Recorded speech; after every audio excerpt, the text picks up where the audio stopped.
Olá, eu sou Isabela Cavalcante, estudante de biomedicina no CEUB, e eu fiz essa pesquisa em associação com a minha colega Giovana Ribeiro, sob a orientação do professor Paulo. E hoje eu vou falar um pouquinho sobre a associação entre a obesidade e os polimorfismos da interleucina 6 e do receptor da leptina. Eu gostaria de agradecer ao CEUB, ao CNPq e ao UNB por essa oportunidade. Bom, falando um pouquinho sobre a obesidade, ela é um acúmulo intenso da gordura corporal a partir de um desbalanceamento energético. É classificada assim hoje em dia. Só que tem sido visto que ela pode ser classificada como um quadro inflamatório. Por quê? Os indivíduos obesos apresentam altos níveis de marcadores inflamatórios quando são comparados a pessoas eutróficas. E ela apresenta uma etiologia multifatorial. A gente tem fatores metabólicos, ambientais e genéticos. Em relação aos objetivos desse trabalho, foi relacionar os polimorfismos dos genes da interleucina 6 e do receptor da leptina com a obesidade, a partir de uma pesquisa de campo construída com artigos publicados nos últimos 20 anos, juntamente com a análise de dados genéticos e do questionário obtido.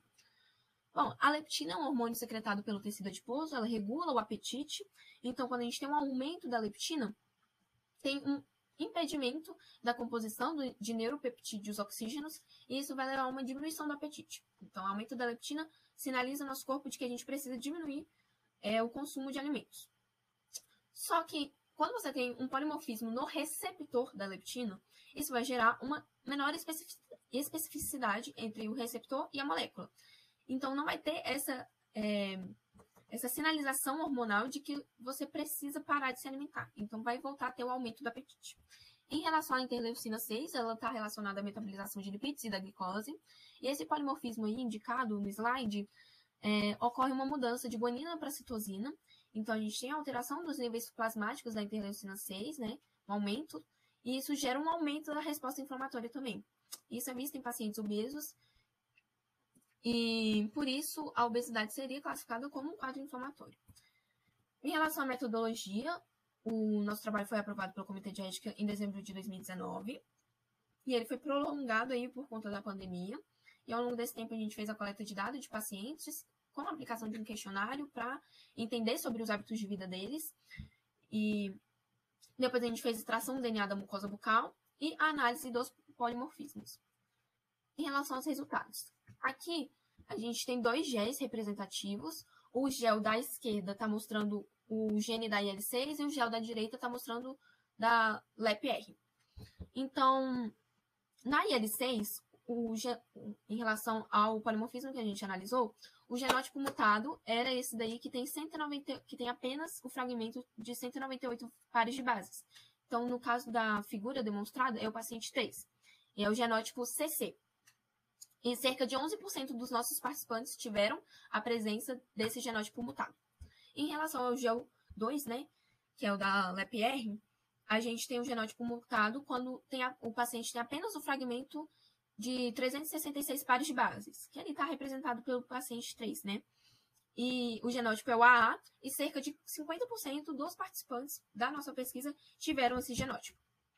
E a gente fez, em cima de todos os dados obtidos, o teste de Shapiro-Wilk, para tentar estabelecer uma relevância estatística, né? E a gente conseguiu observar que o valor P dos participantes obesos se manteve abaixo de 0,05. Então, a gente conseguiu estabelecer uma diferença estatística significativa e que demonstrou que realmente tinha uma associação entre a obesidade e esses polimorfismos. E aqui, nesse gráfico, a gente tem uma distribuição genotípica dos genes da IL6 e da LEPR, respectivamente, né, em todos os participantes da nossa pesquisa. Então, as colunas verdes demonstram indivíduos que não tiveram nenhuma alteração genotípica. As colunas azuis mostram os indivíduos com um dos genótipos alterado. Então, ou só da IL6 ou só da LEPR. E a coluna rosa demonstra o indivíduo que teve 2 genótipos alterados. No caso da nossa pesquisa, a gente teve apenas um indivíduo com esses 2 genótipos alterados. E o nosso N amostral foi baixo, foi pequeno, por conta da questão da pandemia. Foi de 46 pessoas.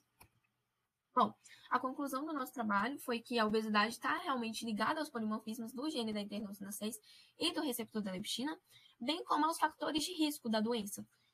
Então, seria fundamental essa associação, mais pesquisas para associar isso, por conta justamente do nosso N amostral que foi pequeno. Mas, mesmo sendo pequena, a gente viu uma conexão entre a obesidade e entre o meio ambiente e a expressão ou não da obesidade. Reforçando, assim, que os mecanismos epigenéticos devem ser elucidados, né? Para a gente ter uma intervenção e uma melhora no tratamento desse quadro inflamatório. E essas foram as referências utilizadas.